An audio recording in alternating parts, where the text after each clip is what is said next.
All the authority, all the help that I need. I'm Curtis Wrenn's daughter, and Evelyn Wrenn's indeed. I'm gonna work it out, yes I am. I'm gonna work it out because I can. Watch me work, watch me work. You ain't ready for what I got to say. You ain't ready for what I'm about to do. You ain't ready for me. I'm about to work it out. Gonna. All right. Hello. Hello. Hello. So this is the part where I want to check to make, well, no, this is when we need mommy, huh? Isn't Yeah. it? Yeah, it is. To let us know what's going on. I You should get have, Cooper and Erica. I should have sent her, but I just didn't. Will she want to watch the Father's Day? Oh, she's the one who told me to redo it. Yeah, she told me that I should redo my video of, the one I did on YouTube, the video essay. Okay. Mm-hmm. But, Mommy, if you're watching, if you happen to see us pop up, just text us and let us know if anything's wrong.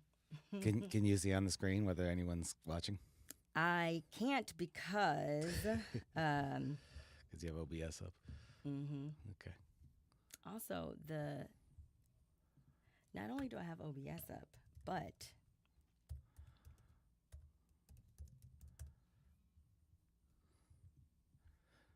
If you send me the link, I can bring it up. I can't because it's, Well, poo. Well, here it is right here. Share. Okay, copy. Let me send it to myself.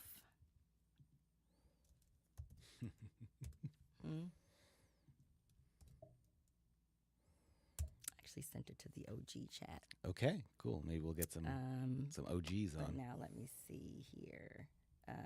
I can't forward it to you, can I? Yeah, it doesn't matter. No, I got it.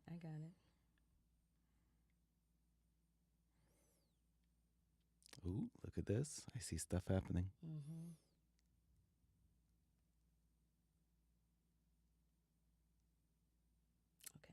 Okay. You texted it? Mm-hmm. Let me know when you get it. There it is. I'm going to connect. Okay. All right. Yeah, here we are. Well, I know, but let me know if you can you hear us? You can see my pale legs. I'm wearing shorts. Yeah, we're coming through. But why do I sound low? You're not talking, that's why. Okay. All right. Yeah, here we are. I know, but let me know if you can. You're still, so that microphone from now on is my microphone. Let me turn you up, okay? Mm-hmm. Okay, try talking now. Test 1, test 2. Your level is showing is pretty high over Okay, here. Yeah. it seems to me like I sound low, but you have the better microphone. That's the better microphone. No, that's the better microphone. Also because it's on. You could turn it down, turn it down, turn it down, turn it off. Anyway, happy Father's Day. Okay, there's one person connected, me. Great. Okay, fantastic. You can turn it off. Okay, let's not get distracted, babe. Okay, I'm disconnecting. Okay. Happy Father's Day. Happy Father's Day. Brian is an uncle, not a father. Yeah, but, not a father. Father figure, as far as you know. Father figure. And wanted to come on today because we were thinking about our dads, and I was certainly thinking about Curtis Wrenn Sr.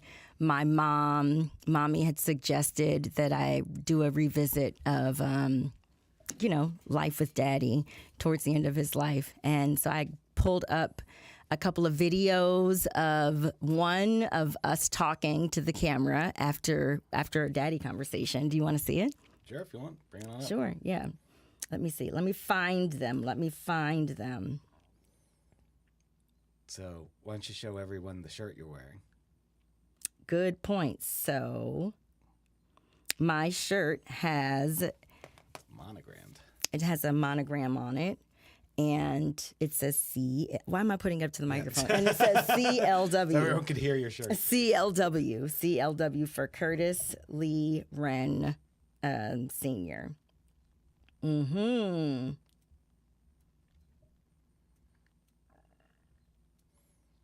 I'm not wearing my dad's shirt. You're not wearing your dad's shirt. I do have some pictures of my dad. Yeah, bring some pictures up of your dad. Here's a picture. This is my dad. everyone says I look like him. You do look exactly like him. And here's another picture. My brother Mike printed this for me at one point. Mm-hmm. This is my dad. I'm up on his shoulders here. This is my older brother Jeff, and this is our cousin Michelle. And that's a cow. Because when we were little, we lived on a farm. Oh, good pictures. Good pictures. Good pictures. Okay.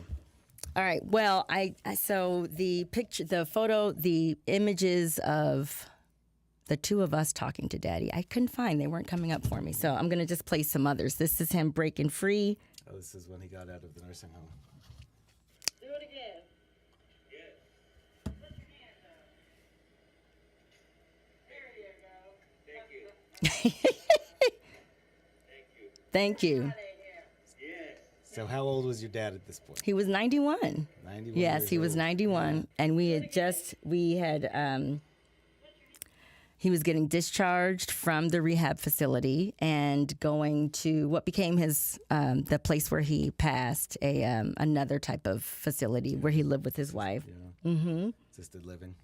Yes, it was assisted living. You know it. And then this is a conversation. I'm talking to Daddy. I'm not sure what we're talking about, but let's listen and see. Back in Lancaster. Mm-hmm.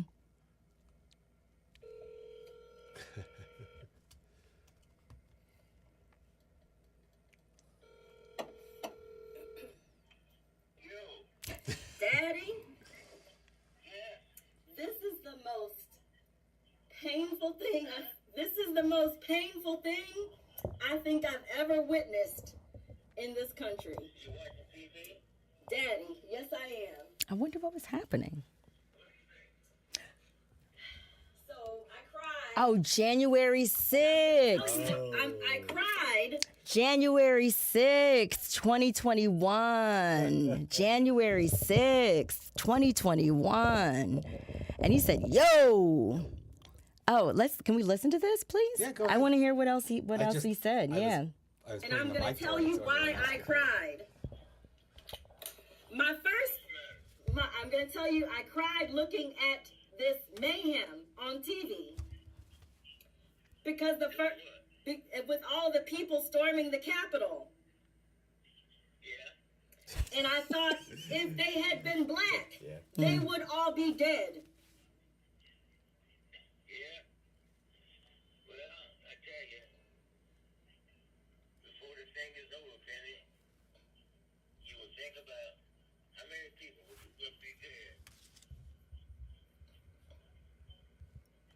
It's just. I'm glad that some of your brothers are dead. Yeah. Yeah, this is when he thought so. This is when he started not. Yeah. This is. Yes, he's confused. Yeah, so he thought that Michael was dead. He thought that Michael had died of COVID. Oh. Yes, 100%. Sure did. Mm-hmm. He had COVID. I never really got the straight of that story. Yeah, this is another one talking to Daddy. This is January 26th. Family affair, if that's what you want. Daddy, it's however many you want there to be. It's Right. for 5 people. So January 6th, 2021 is before his 91st birthday. Yeah. So I'm wondering if we were planning something for his birthday here. And I think, is this the one where you and I are on the, I'm trying, what did I do with that?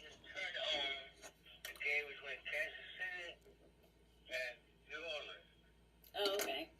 Daddy, guess what I watched today? My breasts are like, whoa! So I watched this TV show about Hugh Hefner. This is the Playboy. And I watched a TV show all about Hugh Hefner and how he built the Playboy empire. And when it got to there was an episode that was all about the Playboy Club, the Key Club. And I was like, I think Daddy was a member of the Playboy. Were you a member of the Playboy Club?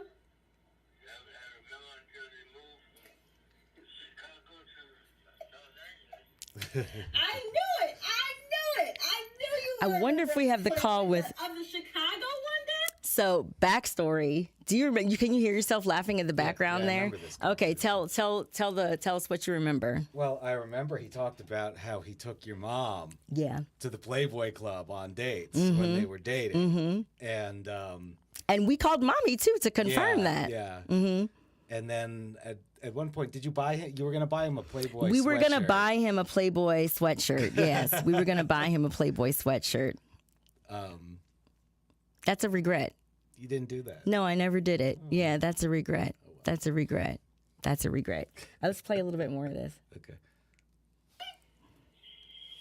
You were a member of the Chicago Playboy Club? Yeah. You had a key and everything? Yeah. You would go into the club and like go to the shows and stuff? Yeah. Who did you see? Now, this is 7 minutes. You had a religious foundation and a spiritual foundation, and you taught her how to interact with her religious beliefs from a more informed. We're not still talking about Playboy. We're talking about we're talking about so I mentioned mommy, I guess. I did the transition. Mommy says that he's been hanging in there too. I didn't know I was that bad of a partner.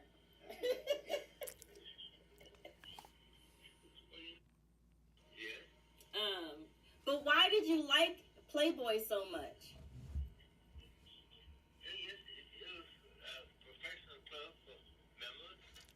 Did you like the lifestyle? Was it idealistic? Was it the lifestyle? Did it represent the type of life you wanted?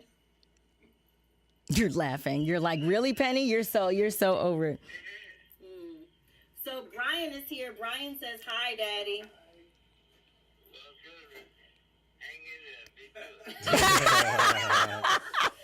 Hang in there and be good. Byron, as he called him. He did. He called, how's my man Byron? What do you, so when we met, Yeah. you were living with your father. Yeah. And I was going back and forth, Yeah. right? Down to Elizabeth City. To Elizabeth City, right? Yep. Which is where my dad lived. What do you remember about, like, some of our earliest conversations about our dads? And I'd love to talk about the first time I met your dad. I don't know. A lot of complaining, probably. Well, we remember he was concerned about COVID. Yeah, and I had recently split from my ex-wife, now ex-wife, Penny being my current wife, and had lost my home, and my dad around the same time had gotten sick. He had a relapse of his cancer, and so it just kind of made sense for me to move in with him, and I love my dad, but he and I, would sometimes get on each other's nerves. And then with COVID, he was, he was very sensitive about his immune situation, chemotherapy and everything. And so, understandably so. And so there's some tension about me going to visit Penny up in Lancaster, which I did pretty often. We were our bubble people. We really weren't seeing Right. much of each other. And I know your dad was going through some health challenges too, and there were a few times where you just said, "I got to go down to Elizabeth City," and you just hop in the car. Well, I'd come over and I'd help you carry all the stuff down You the would. stairs God bless from the you. walk-up apartment. God bless you. He was starting to feel like that I was only with him pack for mule. for the up and the down of my, because I would take my whole apart. I would take so much, like I was I staying. couldn't believe how much stuff you fit. I could fit in the car, yeah. And then one of the last times I went, remember, I literally just took baskets out of my, I just couldn't figure out what to pack. I was concerned. I was so concerned. Well, I remember, I love to tell the story of when I met Brian's father I guess that would have been the first and only time. Yeah. He wasn't around much. Do you remember what prompted you to invite me over that day?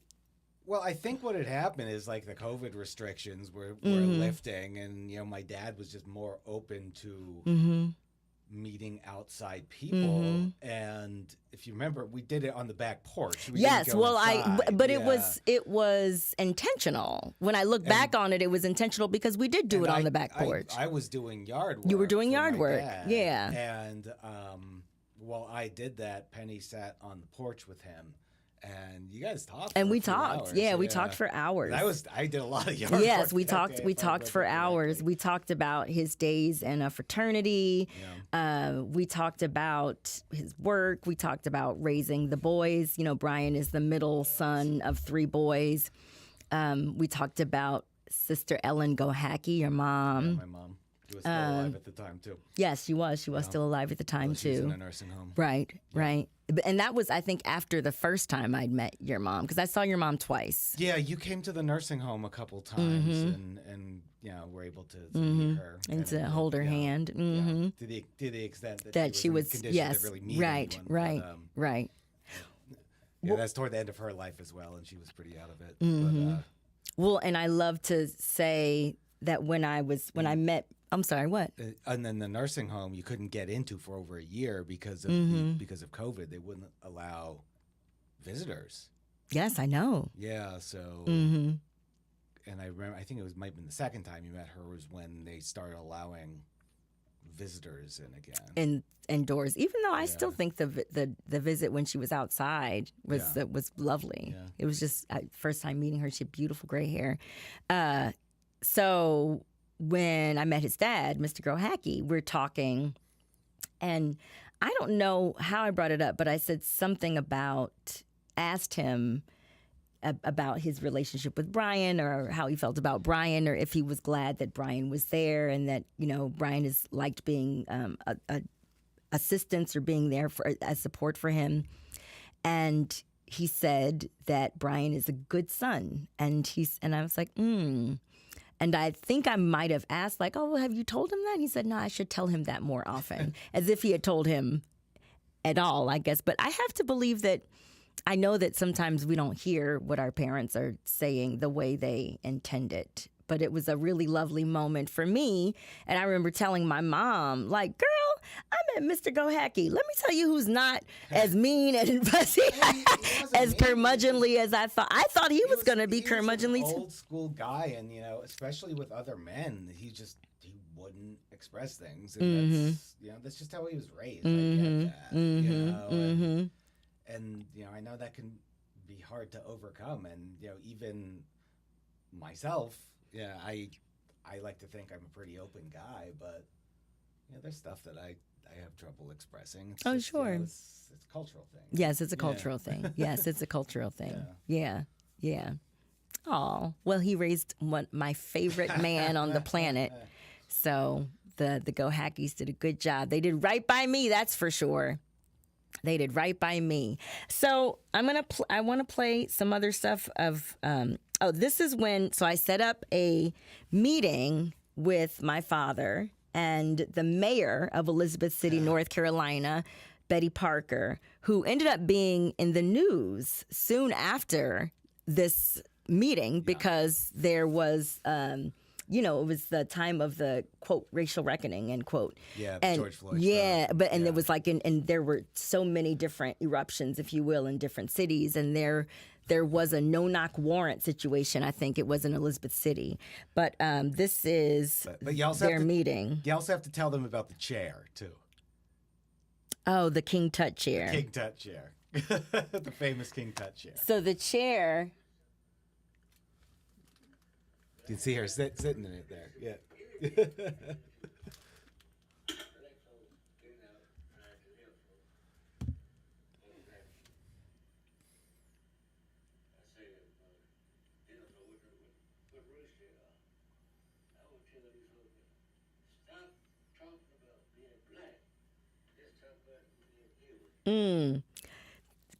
We were just talking about this. Yeah, about how he would say He that. just said, stop talking about being black. Talk about being human. Oh, I miss that man. I miss my daddy. I miss him. Oof. So a little bit more about the chair. Mm-hmm. So Penny's dad had this chair, and so there was this famous chair that was found in King Tut's tomb when they excavated it in the 1920s. And it's all ornate, and it has these gold lion heads on it and everything. And so Curtis, And he Penny's had dad, a replica had this great replica of that it. he got from the And I think it was the Smithsonian We magazine. were something like so that. bummed, though, because, after he passed away, the chair got given away. And who are you staring down? Just in case you can't see my face, let me just. The chair got given away. Yeah, yeah. Go ahead. But that was I won't say the one thing that you wanted, but that was one of the main things that you would hope to hold on to And the thing was, or give to the mayor. So Yeah. it was to give to. It Yeah. was literally to give to the mayor. Yeah. That's what he wanted. He wanted her to have it. He wanted her to have it. He wanted her to have that chair because he. That's a cool chair. So, my father, the shirt that he has on is the shirt that says it has his name and it says that he's a father and a grandfather and a soldier and a husband. 3 times over. The shirt did not say that, though.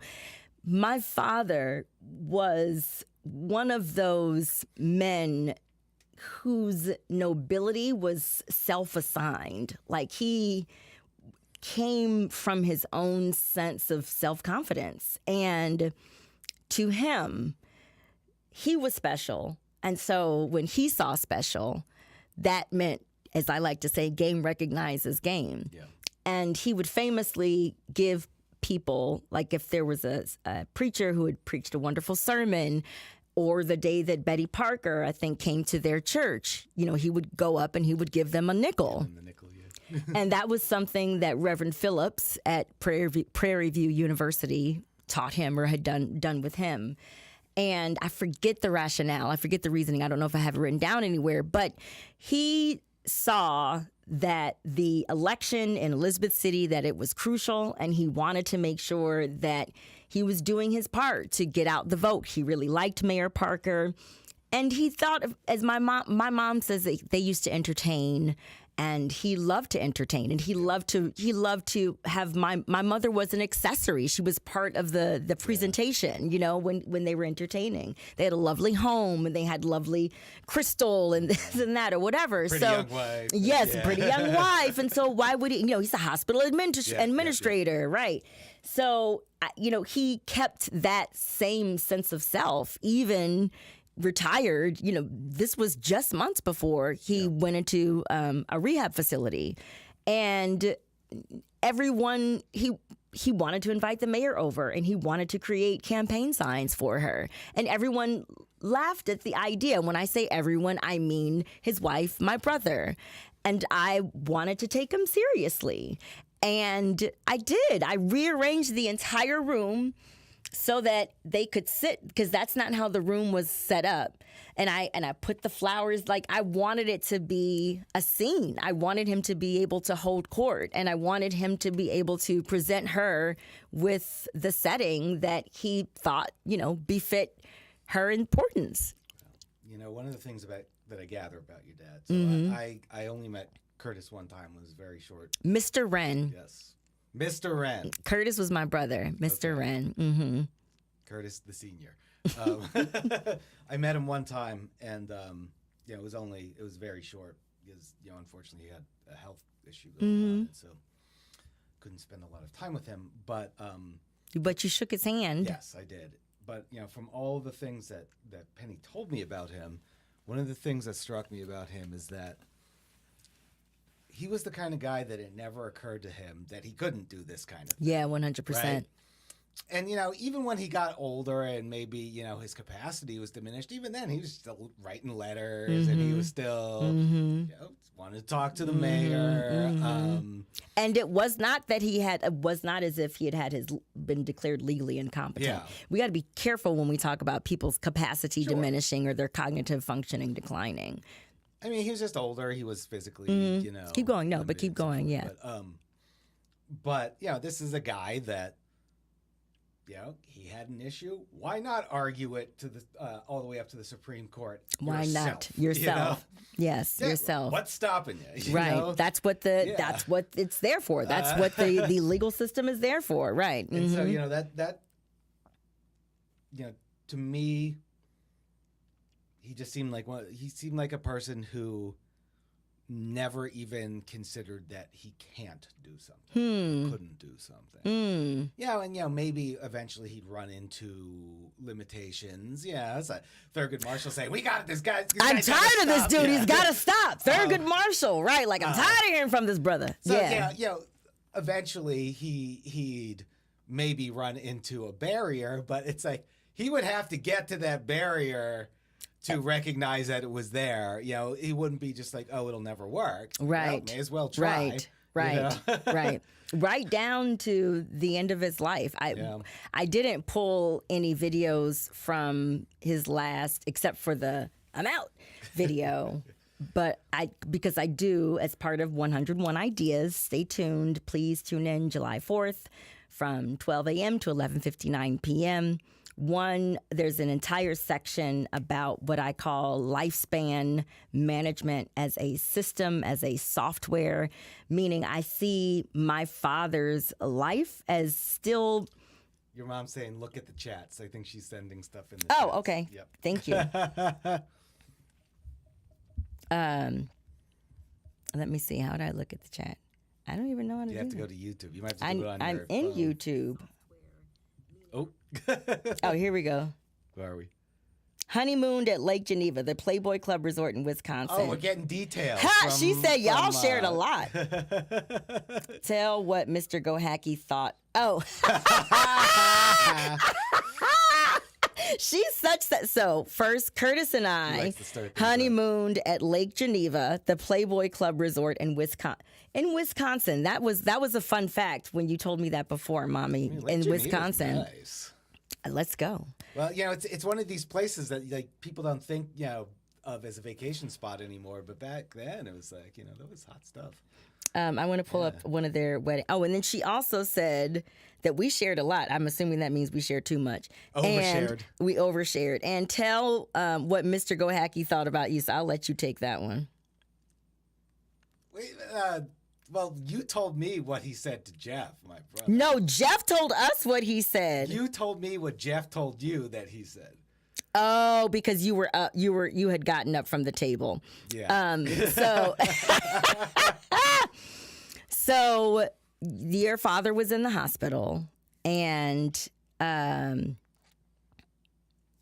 your father was in the hospital, and your oldest brother Jeff had come to visit, and we all went to Trooper Thorne's, the Irish pub where you and your other brother Mike had hosted trivia a lot. We're hosting trivia a lot.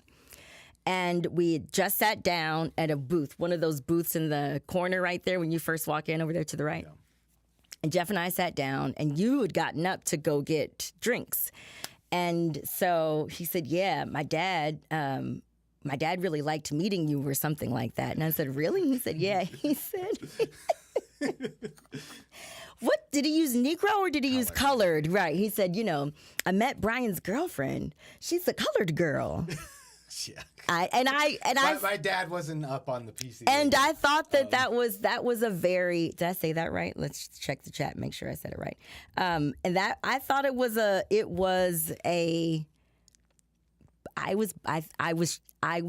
charmed by it. Yeah, I was 100% charmed by it. What? And Jeff likes to needle me. And so that was really the beginning of like what became making fun of me for saying in these streets, the ball busting, in these streets and that type of stuff. So yeah, because he had like the Gohacky kind of like smirk, that smirk thing that you guys do on his face when he was telling me, and I think I was like, aha, that was great. Yeah. Well, so to be honest with you, I was just excited that he remembered, like I was even memorable enough for him to tell Jeff that we had met, that he had met me, and that I was nice, that he liked meeting me too. Yeah, I told you. I think, but my dad had I won't say he had a thing for black women, but he had an appreciation for a good looking black woman. Here's the thing. Eartha Kitt was the one you'd always go on about Eartha Kitt and how beautiful she was. Google Photos thinks that Aretha Franklin's father is my father, and That's like every funny. now and then it will just sneak in a There you picture. It'll just sneak in a That picture. means you're Aretha, all right. It just sneaks in a picture, and I'm like, I know I did not select this photo in here, but I have got to take these pictures out of my Google is Photos. funny. And so this is the picture that's actually in the front of the TV right here. Is this college?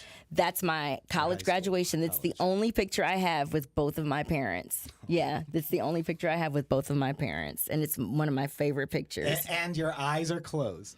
And okay, thank you very much. And my eyes are closed. Brian says that I close my She eyes has in a every magical picture. ability to close her eyes in every picture. What's he doing there? I don't know. Here he is with his yellow suit on. look at that. Look at him. Look at his glasses. Styling. Looks at that. great. What would that be, like 73, 74? Probably maybe? somewhere Yeah. in there. Plaid Here jacket he is here, at his. I white think this tie, might have yeah. been from a newspaper article. I'm not sure. Looking like He's looking good Joseph. there. Look at Yeah. that, yeah. And there he is again. Look at Curtis Wrenn. Oh wait, we've got to get the. Army. There he's in the army. We've got to get the We're sideways. George of the Jungle picture Ha! where he has his bikini. Look at those tight- the yeah. tight bikini bottoms on. I think in that period of time, everyone wore swimsuits like that. I And think I then pictures of here's my grandpa wearing this. My mom probably would not at all be pleased with this photo Oh, because look at my hair. Because clearly I was not staying with my mother in this picture because if I had been, my hair would have been done. So You look like you're in between baby and grown up teeth there. it does, doesn't I? Don't I? Mommy says that Curtis looks like Donald Trump from where I'm He sitting. kind of does. That's On a your little college weird. grad pic. That's so really? That so is a little weird. do you There want to is know? kind of like a little resemblance. Do you want to know a secret? So my husband has accused me of carrying water for Trump. my mother has said, "Are you about to go work for Trump?" This was like last year, maybe 2024. She said, "You just keep talking about him." She's like, "I've been thinking, Lord, is she going to go work for Donald Trump?"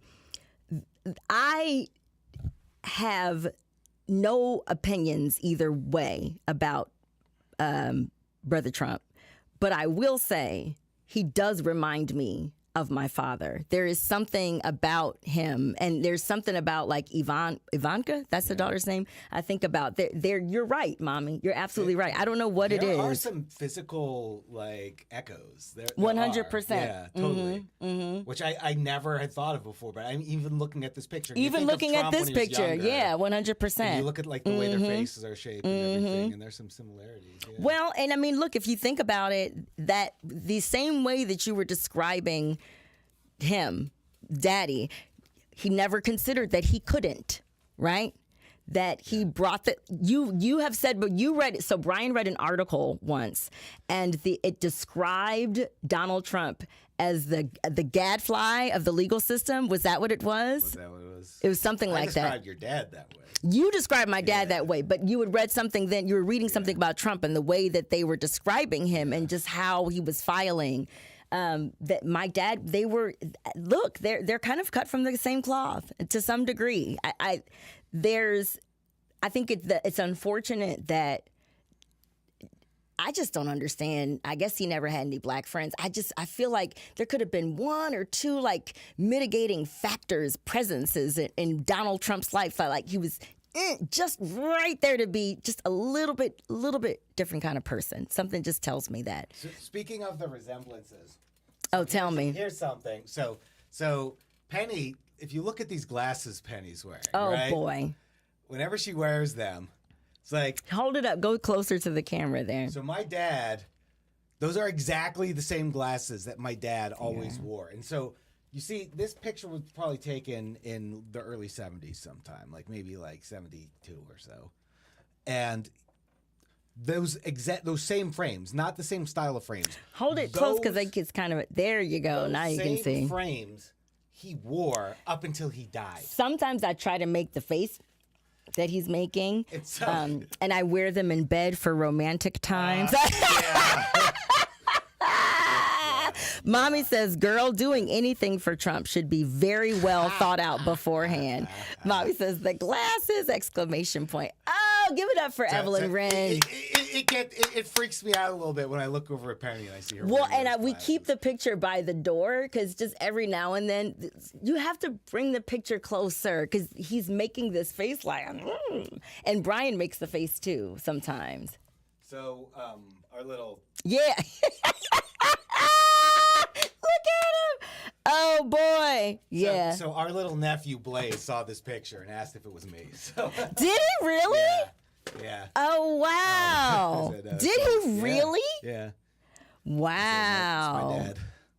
Yeah. Blaze said, "Is this you, Uncle Brian?" Yeah. Yes, it was me. Yeah. That's just like Xavier asking Shelly when she was young if she was in black and white. Like that's why Mommy calls him Mr. Black and White. Were you alive when it was black? Yes, and were white? you alive when it was black and white? Right. When life was black and white. Wait, I wanted to show a video, an early one with Dede.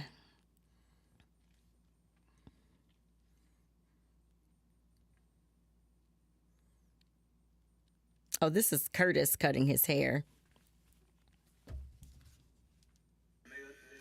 I checked earlier and there's no mail. So here we have my favorite daddy and my favorite brother.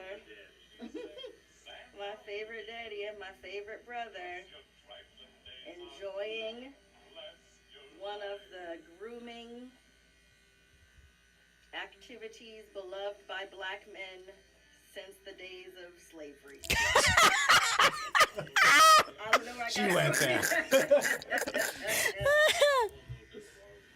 And Daddy's watching. Go to the barbershop? Well, you cut your own hair, but you have. Man, Curtis. Have you taken little Curtis to the barbershop? So that's my brother, Curtis. That's my oldest brother.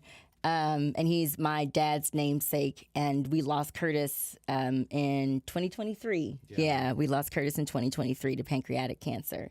So he was Daddy hadn't been to get a haircut in a long time. And this was one of we were still quarantining for the pandemic. And he came over and gave Daddy a haircut. And they were telling the story of how when Daddy would cut their hair, he would have them line up by age or by height, and they would just stand in line, all the boys, because it was Curtis, Tom, Joseph, and Michael, and the 4 boys would just all stand in a line, and he would just take them one by one and do their hair. I liked capturing that moment. This is Daddy golfing. The putt thing. My Okay, dad Curtis had that putt thing Wrenn too. is up with the ball. Go whenever you want, Daddy. Yes, sir. Go. Oh, great. I'm ready. Say when you're ready now. Here we go again. Ready. Shoot. Oh, that was so good. During COVID, my dad had one of these little putting things too, did. and just constant. You'd hear that thing that it shoots the ball back or whatever. Right? Yeah. You'd hear it going back. Now this is him holding Curtis, little Curtis. Whoa, look how little he is. What is a great day for yours truly. Never thought I'd have a day like this. He just said, "Boy, this is a great day for yours truly." He would always say yours Holding truly. his great grandson, who's his namesake. Yep. Yeah. Yep. He's holding Curtis's daughter's oldest son, Yep. whose name is Curtis. Little Curtis. Little Curtis.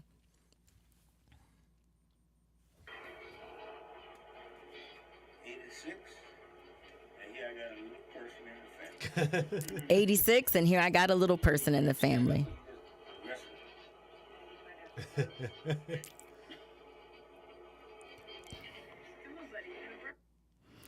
Oh yeah, I just heard Carmen. Yeah, Carmen. Yeah. So Daddy had a thing where he would never call children. They weren't children. He would call them little people. Yep, little people. So, We have any more chats over there? just mommy saying, "So precious with the great grand." We're always used to What do we got here? being given. We were captured and brought here as slaves. And we were clothed, housed, and fed. We were given. Then we were freed. We were given freedom. Mm. Then we were given a plot of land and a mule to go out and work that land. So the black person in America grew up always with the understanding that this was a country where he is given. Now this is where Do you agree with him on this? I'm clearly not raised in the black nationalist tradition. But I love the tradition that I was raised in. So I don't disagree. It's diplomatic. Listening to it, you know, it's like you hear the faint sound of nails on chalkboard in the background. It's just like, oh, Daddy, like I want more time to meditate on a replacement word for given, because I think we were parceled, we were materialized. We were just seen as inputs on a assembly line. You know, mommy running the different Kelly Temporary Services branches. It was always like colloquially, you know, if you need a job, go to Kelly, or even just go to the black lady, you know what I mean, at Kelly Services. And in the summers, like, she put everybody to work. If she was still there, we would be put to work every day. And a lot of the work, it was light industrial work. So she kept a pair of steel-toe boots in her car. And I worked, I don't remember actually working on the assembly line, but, you know, I remember what that looked like. And you would give out, they would have to take like skill set tests to see how you could pick or pack, or the test to see how well you typed. Work, Right, because it's factory work. And I think about that in this day and age, just how productized, like how much of a product human beings, personnel, are really seen as when it comes to employment. And slavery, chattel slavery, was nothing but unpaid labor. It was employment. You know what I'm saying? It was just exploitative and completely extractive. And so to the degree that he's saying that, because to my father, he was like, I don't want to mean like he was white, but meaning that's what probably a white person would say. You know, they were given. And I believe that there's some aspect of my dad that in his I am a man, we are all the human race thinking. I don't think he was as careful with his words in a sense like that, you know, whereas I would be more careful because I still want and need and am proudly black, you know, like it's just what I just am. Well, he's also talking kind of within the I did too work. paradigm I worked in R.R. Donnelly. Thank you very, very much. I didn't just work. I worked in R.R. Donnelly. Directory? I don't what was R.R. phone Donnelly? book? I did. I had like it was a I remember because I remember going like yellow pulling up pages, there. right? Yeah. Yeah. But was that no? Is that what R.R. Donnelly made? The Donnelly Directory. Okay. yeah. Yes. Fine. Sure. Mm-hmm. But anyway, yeah, your dad was, you know, he was talking, you know, we were making fun of my dad earlier. Oh, she's a colored girl. You know, your dad was talking within kind of the vocabulary framework that he had, you know, and that he, you know, that he grew up with, and that he understood. And, you know, I don't think it necessarily means he didn't think of things kind of the same way that you did. Yes, and I don't think just that we did. expressed I think he expressed them differently. Yeah, and to be honest with you, he was freed up from feeling like he needed to find another word, you know, like he just called it what it was to him. And I, to some degree, I envy my father his self-possession. You know, it's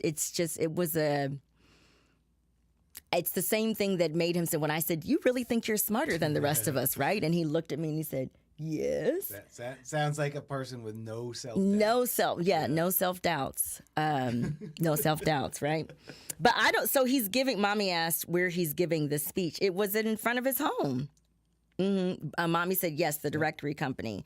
Yeah. There was a Kelly office at Donnelly. Well, so if that still counts as a Kelly office, then yes, I did only work at your office, Mommy. You're right. If you didn't work, we go out and draw welfare. But you couldn't be married. If you were married, you had to go work. Mommy said I was too young to work anywhere. Didn't matter, you go get welfare, get food, stamps, and all that. So it's always give me. So along came. I don't know how we got on that, huh? I think he's telling me to take care of my mother here. Eddie, Yes. what does it mean to fail? What's your definition of failing or failure? Well, my definition is that a student you have does not make a passing grade. Passing grade is what the school or society expect you to make in the subject matter before you. What about failing or failure in life? What is the definition of that for you? It's hard to say when you fail in life because that's a human definition. See, sometimes people say you fail. You didn't actually fail. You just didn't know any better. You didn't know what to do or how to do it. And that's when you have to argue the point whether our religious system or our teaching system or the family system has failed, not the individual. Most of the time, we blame the individual for. Now, this is fascinating to juxtapose this question to the earlier question about being given. Oh, yeah. Where he was completely focusing on the individual. And here, look at all this grace. Do you know what I mean? And talking about the systems, the human systems of care, right? That make us all matter to anything. And I think maybe in his term, like if you think about the terms that he was talking about in the previous video, I think he was thinking about the employment inputs per aspect of Black bodies. You know what I'm saying? Yeah. I really think that that's how he was thinking of it. Oh, gosh, I wish, man, these are one of those times I wish that that I still, you know how I had a little bit of a connection with him right after he died, and I could feel sometimes like how he would feel, like finish a sentence or something. But this one, I think he would just be like, okay, calm down. And I don't know if it's the individual or our whole system. Do you think sometimes we label something as failure, which is not necessarily failure? Maybe it handkerchief. meet some other kind of expectation, but it's not failure. Yeah. So I just want to call out men who carry handkerchiefs. Our friend Erica, we were at her house yesterday, and her father, James Etland Sr., was there, and he's a wonderful human being. And while we were sitting there on Erica's patio, he took out his handkerchief, and I said, Mr. Etland, I didn't know you were a handkerchief man. And he said, everywhere I go. And I said to Erica, I was like, oh, did he ever have to give you your handkerchief growing up because you were crying? And she was like, I said, I know, I forgot she doesn't cry. She doesn't cry. She doesn't cry. She does. It's not like she's emotionless, but she doesn't cry. She's not a crier. Yeah, because you take in our society, for example, right now, the Republicans are beating the Democrats to death by saying the president has failed. The president is not succeeding. The president didn't do this. The president didn't do that. But they forget everything the president is trying to do, they have tried to knock it down. Who is the This is president? Obama at this Oh, point. this is Obama. When you go to school. See, our school sometimes, what's that behind you? Our school sometimes will I got him that hat. students I thought. and spoke like a person that will say, maybe he can. See, that's what white folks said. He is intellectual. He's not like the others. That is, he's not like the other black folk. Meaning, he's not like the one I know. The one I know. Well, I think for a lot of people, it is like a lot of white people. I is guess like that the was one like I that, know yeah, stands- it's yeah, just like, well, that's what yeah. black people are like, because I know one black person. Yeah, I guess so. I guess so. You know? I Or, guess you so. know, whatever. I know a handful. You know. It's just, okay. Here's an early video. Earlier, this is 2015. I don't know yet if I will ever become a mother or have children. I want you to. And I hope you will do for your children what you have done for me. Which is what? Care for, love, protect. What That's all, would, that's all you can do. yeah. Love, honor, and protect. Do what you can. What would you want my kids to know about you if you're not around to tell them? Everything that you and I have talked about, that's what you do. What would you want my kids to know about Big Mama or King Wrenn? Not much about your big mama. She was, Oh, Lord. and let me tell you, it would take Peter Wrenn to tell you about an age would have been put in jail for molesting her children. Oh, yeah, let's stop That's what I there. mean. They had a great life, but they had a good life. Okay. And I want you, please, to love your mother like you love your dad. Love your mother. Take care of your mother. Be good to your mother.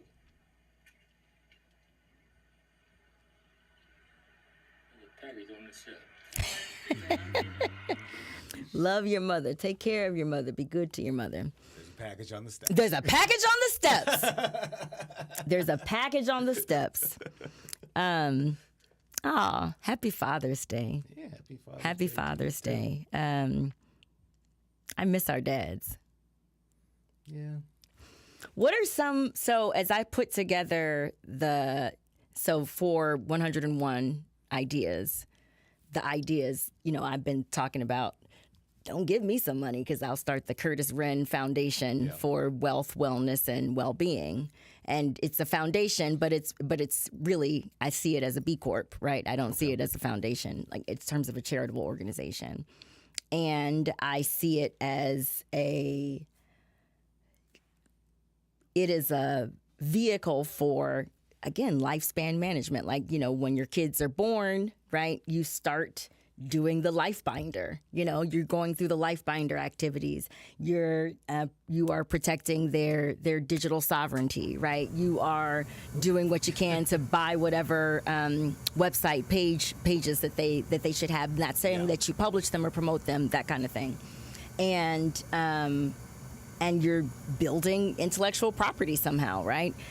So, knowing how persistent my dad was, knowing how we said self-possessed, like no one could tell him that he can't. Like, what are some ways of being that you think, other people in the country should be like if you were gonna so what's the Curtis Wrenn idea to you? Like, what would be a Curtis Wrenn way to open up the legal system more for regular people, to let people be a pro se litigant, make it easier to be pro se litigant, as meaning like you represent yourself? what is one or two things that makes it really hard to represent yourself in court, and how might we fix it? So, as someone that is trained as an attorney, Which is why I'm asking you.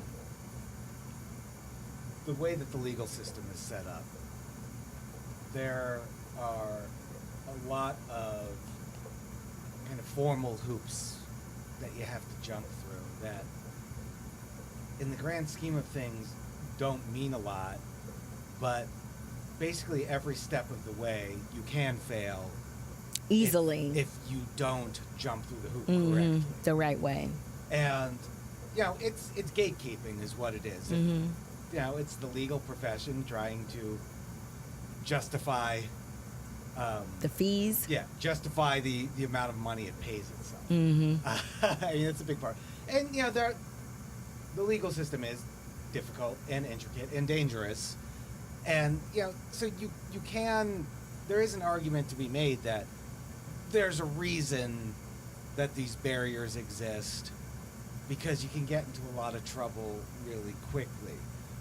But What do you mean trouble? Like in what way? you could get yourself into a situation where you're being countersued, or you could get yourself into a situation where you're foreclosed from any further action because you didn't follow the correct procedure, and your case has been dismissed with prejudice or something like that, right? And the flip side of that, though, is that there are a lot of lawyers that you're going to go to, and you're going to say, well, I think I have this case, and they'll say, well, this will be really hard to win, or we can win this, but you're not going to make any money doing it, so I'm not going to put so I'm not going to do it. Or you're going to win this, and I could make a lot of money doing it, but in order to get me to work for you, you need to pay me. You're either going to have to pay me up front, or you're going to have to promise me a big chunk of anything that we're going to win down the line. And so, there are a lot of structural barriers. Now, there are lots of people that do pro bono work and like legal aid law firms and things like that, but a lot of these people, they are just, they're focused on the kinds of problems that recur again and again. So I process disability claims for indigent people or things like that, because they know that each case is going to be pretty much if not exactly the same, similar to the the one that they did last week. Now, I get the sense that your dad and a lot of his cases, he probably went to people and they said, no, I'm not going to take this case. You got to wonder. I wish that I had gotten. So he probably just said, I'm going to do it myself. And there are. And he's the reason why that you can't countersue or do whatever with the EEOC. Because you can only file a maximum number of times because of him. Yeah, because they see it as just kind of kind of a delay, nuisance nuisance tactic. Yeah, exactly. And that's one thing that regardless of your political persuasion or so forth, judges do not like being handed busy work, right? Right. They say, I don't want to have to deal with this bullshit again. Just get rid of this, right? And then to be a person like my dad who was convinced that his case was anything other than busy work. Yeah, and he was convinced it had merit, and he was just like, I'm just going to keep coming back until I can't come back anymore. And sometimes that works, and I think that probably works. It probably works more when you're, say, going against a corporation and they're just like, okay, we're going to throw some money at you to make you stop, than it does with someone like the Supreme Court. Where, ultimately, if they want to stop you, all they have to say is just stop. You're done. Right. And, we're not going to entertain this anymore. Right. Which had to have been just a little something that he would feel like a tighten. You got to wonder how that felt on the inside. You really can't do it. You're done. Like you Probably are legitimately frustration done. mixed with a little bit of pride. Pride, because, yeah. You know, you got their attention one way or another, right? Right. Like, you know, if you get to the point where they're like, we're shutting you down, it means you got their attention at the very least, even if you didn't, you know, win. Are there any living? So, do you die from? No, some people retire. Are there any living individuals who were on the Supreme Court at the time that Daddy filed? I wonder. You know, Kennedy, maybe. So, when was he doing it? In like the 80s? This was the 80s, if I'm not mistaken. I think this case was in the 80s. Yeah, you know, a lot of them treat it as a lifetime appointment. Mm-hmm. You know, they can stay as long as they want, basically, unless they're impeached. And so, yeah, I mean, I think everyone on the court has been appointed, but Clinton or later, right? Even Bush or later by this point. Wow. Yeah. But John Roberts announced, he's the one who announced he's going to retire, correct? Wait, did he? I thought he did. Am I making that up? Sorry, let's not. Let me not start a rumor. Let me not start a rumor. I'm starting a rumor. Never mind. I didn't say that. It's a lie. Well, I think, you know, they're trying to get Alito and Thomas to retire while Trump's still in office so they can replace him with conservatives. Because they're the two oldest at this point. Alito's not going to go anywhere. Yeah, I mean, both of them are, you know, giant narcissists Right, too. yeah. So, like, they love being a Supreme Court justice. We don't call names over here at Penny Wrenn Media. I think most of the people in the Supreme Court are giant narcissists to one extent or another. Yeah, I thought Ruth Bader Ginsburg I was should have just saying. retired. I was literally just thinking about her. Yeah. That is who I thought of her. I thought of her. She was the first person I thought of. This is not a new story. Yeah. You know, Yes. this has happened many, many we were times talking about throughout that. history, Yeah. right? Yeah. You shared that with me. Yeah. Yeah, what happened with Scalia, too. And then they just, you know, they kind of ran out the clock on replacing him, right? You know, because he died during Obama's term, and they're just like, we're not going to confirm a new justice. You know, that was McConnell, right? No, I don't remember that. Yeah. They're like, it's too close to the election. We're not Oh, gonna confirm right. anyone. Yes, I do remember that. Okay. Because they wanted Merrick Garland. You know, that would have been a much better job for him. Okay. Wrap it up. Anyway, Wrap it up. Well, let's stay out Okay. of politics too much. Anyway. Wrap it up. All right then, as the Etlins say. All right. Happy Father's Happy Day. Yeah, I got a lot of Happy Father's Day, even though I'm not a father. You They said- did? they Who said else? I'm a I know father Mickey. figure. Mickey said Happy Father's the Day. Etlins Who did else? Oh, last did night. they? Oh, that's right. Yeah, they all did. You're right. Yeah. Yeah, Jimmy made a point of saying you are a father figure. Did that make you feel good? Yeah, I guess. You know, I don't know if I consider myself a father figure or not, but I try. Well, to you're be. Uncle Brian, I and try to be a good male. you're role good at model what to you the do. extent I Yeah, can. you're good at what you do. Yeah. You're good at what you do. Yeah. Mwah.